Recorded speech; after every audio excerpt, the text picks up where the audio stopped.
Hello students, अभी हम लोग इंडेफिनिट इंटीग्रेशन का सब्स्टिट्यूशन मेथड को डिस्कस कर रहे हैं और सब्स्टिट्यूशन मेथड के रिगार्डिंग हमने कुछ इंटीग्रल को सिलेक्ट किया है। अब इसे हम देखेंगे कि सब्स्टिट्यूशन मेथड का यूज करके इस इंटीग्रल को कैसे इवैल्यूएट करेंगे। ओके, तो मेथड है मेरा सब्स्टिट्यूशन मेथड।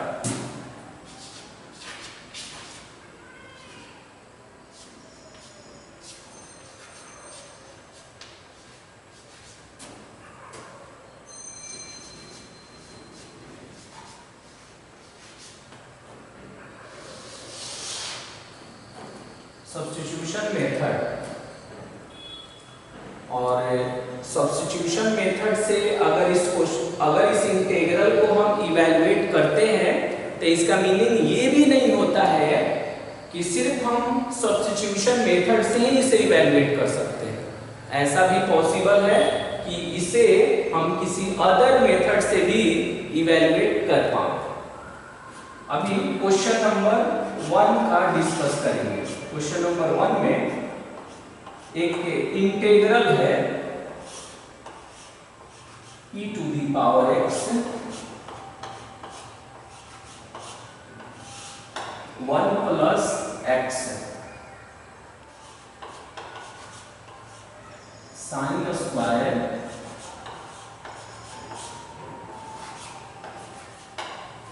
ऐसे है। अब मुझे इसमें ये सोचना है कि कौन से पार्ट को हम एज्यूम करें, किसे हम सब्स्टिट्यूट करें ताकि नेक्स्ट वाले को ऑब्टेन किया जा सके। और ये जो है बेस्ड होता है फुल्ली डीसी पर। डीसी को सर्कुलेट करके हम ऐसा सोचते हैं। इसमें आप x into e to the power x को देखिए। जब इसे आप डिफरेंशिएट करेंगे तो प्रोडक्ट रूल लगाएंगे और प्रोडक्ट रूल लगाने के बाद कुछ इस तरह का क्रिएशन होगा, e to the power x और 1 प्लस x वाला सिचुएशन आएगा। तो क्या किया हमने कि let x into e to the power x को हमने z एज्यूम कर लिया। ओके, अब इसे हम जब डिफरेंशिएट करेंगे तो कुछ ऐसे आएगा, e to the power x और इंटू में 1 plus x into e to the power x और ये हो जाएगा dz अपॉन dx। अब यहां से e to the power x का कॉमन करेंगे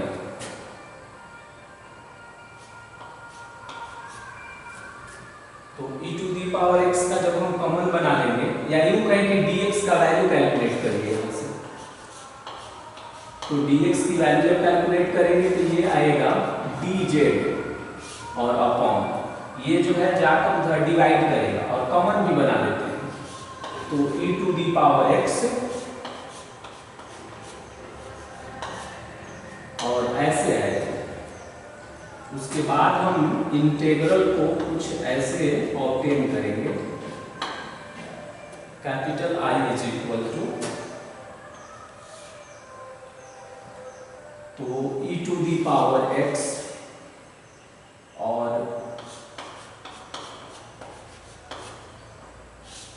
1 प्लस x और ये है साइन स्क्वायर और उसको हमने क्या एज्यूम किया है z, और dx की वैल्यू है dz upon e to the power x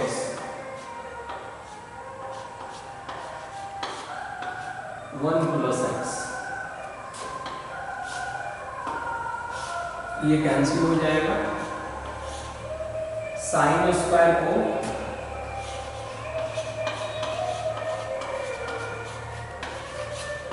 numerator में ट्रांसफर कर लेंगे तो कॉसेक स्क्वायर z आ जाएगा और कॉसेक स्क्वायर z का इंटीग्रेशन माइनस में कॉट z और प्लस में k आएगा तो माइनस में कॉट और z का वैल्यू हो जाएगा x b to the power x और प्लस में k। हो गया, क्वेश्चन नंबर 1 का इंटीग्रल हमने इवैल्यूएट कर दिया। मेन मुझे ये थिंकिंग करना होता है कि जैसे इसको हमने इंक्लोज किया है कि कौन ऐसा पार्ट है जिसे हम एज्यूम करें तो उसका डीसी वहां जो रिमेनिंग पार्ट है उससे मैचिंग है। अब इसका डीसी हम निकालते हैं ना तो ऐसा नहीं आता, बट इसका डीसी इस तरह के फॉर्म में आ सकता है। ओके, यही मेन इसमें बात है। अदर कोई प्रॉपर इसका मेथड नहीं है जो हम आपको सिखा दे तो उसके अकॉर्डिंग आप किसी को भी सब्स्टिट्यूशन मेथड से कर पाओ।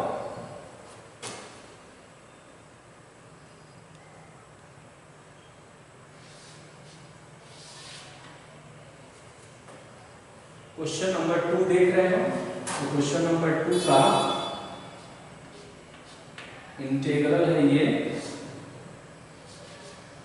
x³ साइन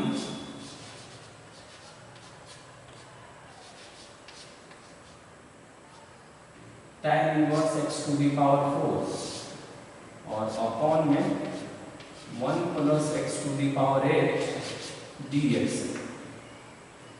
अब इसमें आपको देखना है कि कौन ऐसा पार्ट है जिसको हम एज्यूम करें। देखिए हम इंक्लूज कर रहे हैं, इसी को हम z करने वाले हैं,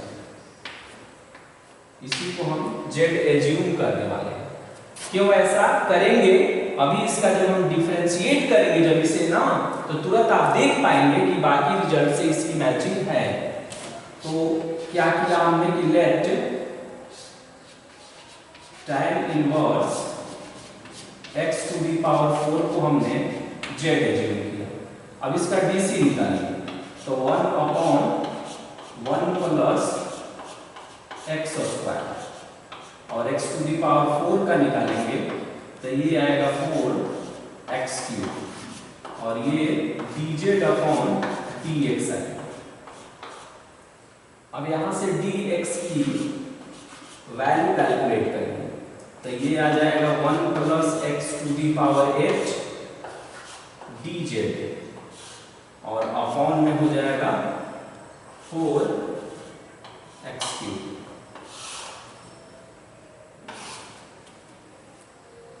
हो गया।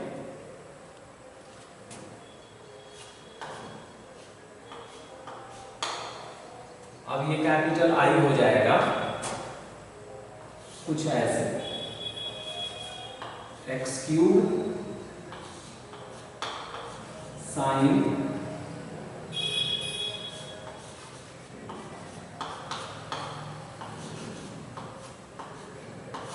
tan inverse x to the power 4 और upon 1 plus x to the power 8 और फिर वहां से dx की वैल्यू निकालेंगे तो 1 plus x to the power 8 और अपॉन में 4x³ और ये होगा dz।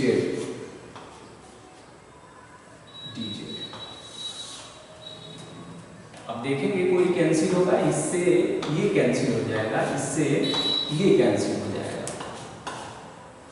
अब साइन tan इनवर्स, तो tan inverse x to the power 4 को क्या है एज्यूम किया आपने, z है। 4 यहाँ पर कांस्टेंट है, आउटसाइड में होगा और dz हो जाएगा और साइन का इंटीग्रेशन माइनस में cos z और ये प्लस में k, तो माइनस cos और z का वैल्यू हो जाएगा tan inverse x to the power 4 plus में k हो जाएगा और हो गया। अब हम क्या करेंगे कि क्वेश्चन नंबर 3 को इवैल्यूएट करेंगे। तो आप देख रहे होंगे ना कि मेनली हम इसमें क्या कर रहे हैं कि हम ये देख रहे हैं ना कि कौन से पार्ट को एज्यूम किया जाए कि उससे रिगार्डिंग डीसी को ऑब्टेन कर सके। 3 को जब हम देखेंगे तो कैपिटल I हमने इसे एज्यूम किया, tan x और माइनस में x है और यहाँ है tan स्क्वायर x dx। हमने क्या किया इसमें कि लेट tan x और माइनस में x z हो गया। अब tan x का dc हो गया sec स्क्वायर x और माइनस में 1 और यहाँ हो जाएगा dz upon dx। sec square x minus 1 जो है ये tan स्क्वायर x होता है, तो इसमें हम tan स्क्वायर x लिख दिए और फिर ये हो जाएगा dz अपॉन dx। फिर यहाँ से dx कैलकुलेट करेंगे तो dz upon tan square x obtain किया हमने। फिर इसे हम इंटीग्रल में पुट करेंगे तो इंटीग्रल कुछ ऐसे आएगा। tan x माइनस x को हमने क्या लिया था, z लिया था, और यहाँ है tan स्क्वायर x और dx का वैल्यू है dz upon tan square x। इससे ये कैंसिल हो जाएगा और z का इंटीग्रेशन हो जाएगा z स्क्वायर अपॉन 2 और प्लस में k, और फिर z का वैल्यू इसमें पुट कर देंगे तो ये आएगा tan x माइनस x का होल स्क्वायर अपॉन में 2 और प्लस में k।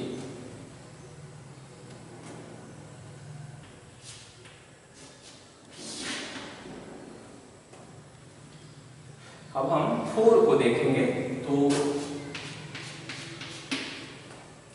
फोर्थ में फिर एक इंटीग्रल दिया हुआ है dx upon 1 plus e to the power x। हमेशा ध्यान रखेंगे एक बात का कि जब भी हम इंटीग्रल को कैलकुलेट करते हैं तो ये जो रिजल्ट होता है जो e to the power x से कनेक्टेड होता है, सबसे ज्यादा कंफ्यूजिंग यही होता है, क्योंकि e to the power x का dc e to the power x होता है। ये सिंपल है, बट ये e to the power x वाला ना ट्रांसफॉर्म भी होता है। ट्रांसफॉर्म करके सब्स्टिट्यूशन यूज करना डायरेक्ट सब्स्टिट्यूशन यूज करने से टफ होता है। ओके, तो 1 plus e to the power x है, इसका dc निकालेंगे तो e to the power x obtain होगा, बट वहां पर है नहीं ऐसा, तो हम इसे ऐसे करते हैं 1 plus e to the power x और माइनस में e to the power x हमने कर दिया, और फिर यहाँ 1 plus e to the power x dx। ये दोनों को एक साथ हमने सिलेक्ट कर लिया। अब 1 plus e to the power x को इंडिविजुअली ऑपरेट करते हैं इसमें, तो आएगा 1 plus e to the power x 1 plus e to the power x dx minus e to the power x 1 plus e to the power x dx। ये cancel हो गया, dx का x हो गया माइनस।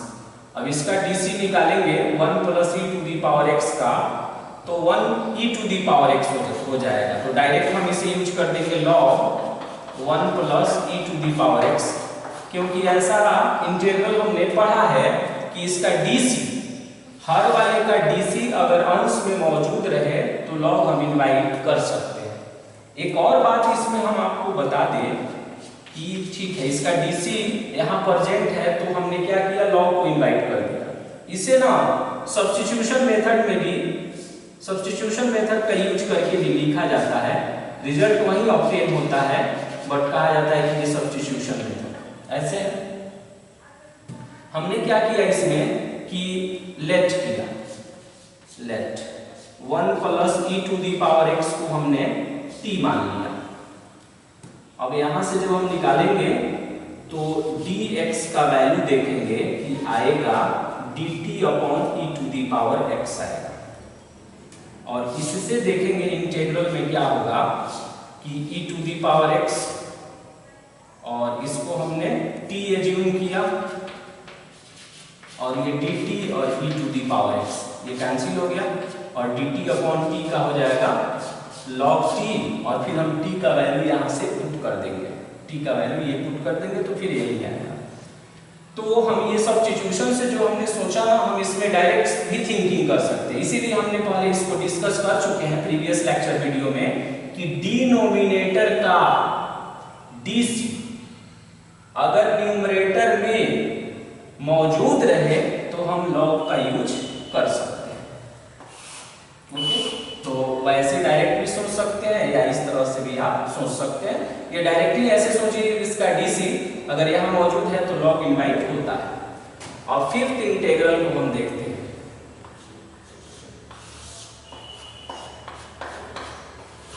फिफ्थ इंटीग्रल है dx upon e to the power x plus e to the power minus x। इसे transform करेंगे तब हम सब्स्टिट्यूशन यूज करेंगे। e to the power x इसे ऐसे भी लिख सकते हैं, एलसीएम लेंगे तो ये आएगा dx upon e to the power x into में e to the power x plus 1 और अपॉन में e to the power x। अब हो जाएगा e to the power x dx e to the power x का whole square और ये 1 हो गया। ओके, अब यहाँ हम क्या किए कि e to the power x को हमने z एज्यूम किया तो इसका dc बताएंगे तो e to the power x आएगा और dz अपॉन dx आएगा। अब यहां से e to the power x या डायरेक्ट dx ही निकाल लीजिए, dx का वैल्यू निकालेंगे तो dz upon e to the power x आएगा।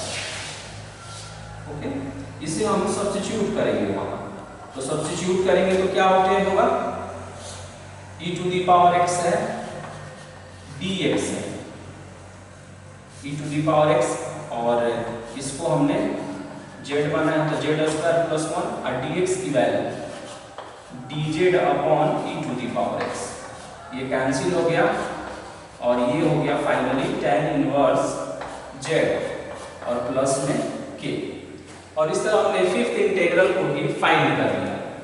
अब जितने सारे इंटीग्रल इसमें कैलकुलेट कर रहे होंगे उसमें एक चीजें सब में सिमिलर चल रही है कि कुछ पार्ट मुझे एज्यूम करना है और इस बात का भी ध्यान रखना है कि कुछ भी हम एज्यूम नहीं कर सकते, कुछ भी लेट नहीं कर सकते। उसे लेट करेंगे जिसका प्रोबेबल DC बचे हुए पार्ट से मैचिंग करता है।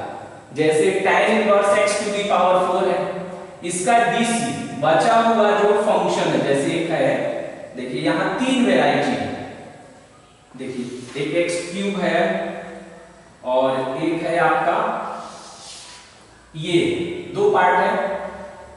अच्छा, और एक हमने ये जो देखे हैं tan inverse x to the power 4, इसको हमने फर्स्ट कहा, इसको हमने सेकंड कह दिया और इसको हमने थर्ड कह दिया। सोचते हैं थोड़ा तो देखेंगे ना कि 1 का DC सेकंड और थर्ड से मैचिंग करता है, लेकिन सेकंड का DC फर्स्ट और थर्ड से मैचिंग नहीं करेंगे। फर्स्ट वाले का जब हम डिफरेंशिएशन करेंगे तो सेकंड और थर्ड से मैचिंग आएगा। ओके, इसी तरह करके ये रिजल्ट जो है ऑब्टेन किया गया है, सभी में इसी क्राइटेरिया को फॉलो किया गया है। ओके, तो और भी हम लोग नेक्स्ट में देखेंगे और भी इसकी बहुत सारी वैरायटी